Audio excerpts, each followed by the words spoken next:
Program tonight, one of India's most well-known journalist voices, Mr. N. Ram, is with us this evening. Joining us as well, Shama Mohammed of the Congress Party, Mr. P.K.D. Nambiar, analyst and supporter of the BJP, Sadanand Dhume, Senior Resident Fellow with the American Enterprise Institute, joining us, and Debjani Bhattacharya, member of the BJP in West Bengal. Let me get yourselves in, is rather alarming.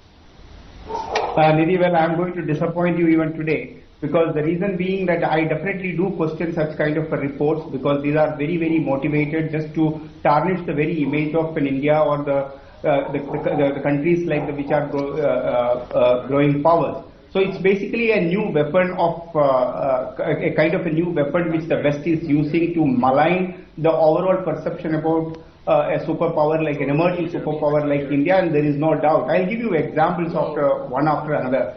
So imagine like a Moldova, a country which is just next to the Ukraine, for an example, is into, I think, the 40s is the rank. And imagine that the Russian channels were banned in that particular country way back, more than 1.5 to 2 years before. Not even, there was nothing, there was no Ukraine-Russia war there.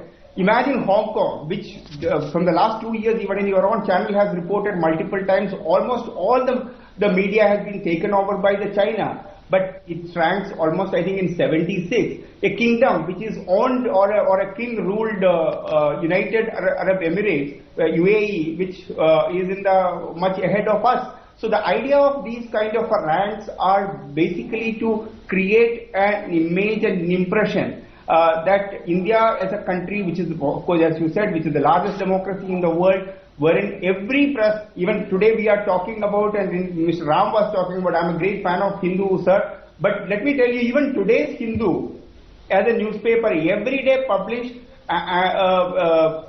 various news, not only just news, even editorial articles about anti-establishment, and that is the job of the... But that's what the media is supposed to do.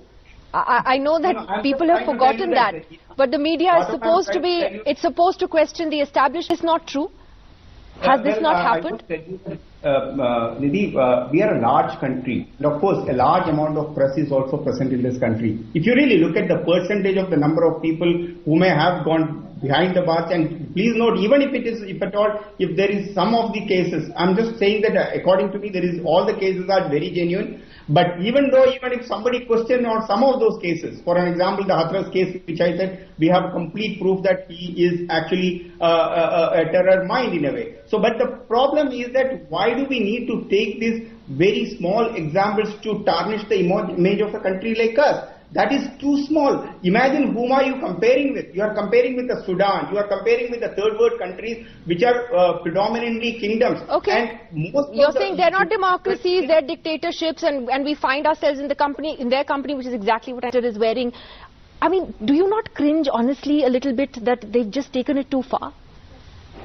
Well, Nidhi, I must tell you that today the television is not just the media which works in this country. There is a new media which is online media wherein everyone is a journalist and throwing their opinion. On the other hand, yes, I do agree with that television media has become quite a bit of bias. It is not because of any government per se, whether it is any state government or a national government. It is predominantly because of their business compulsion and the breaking news.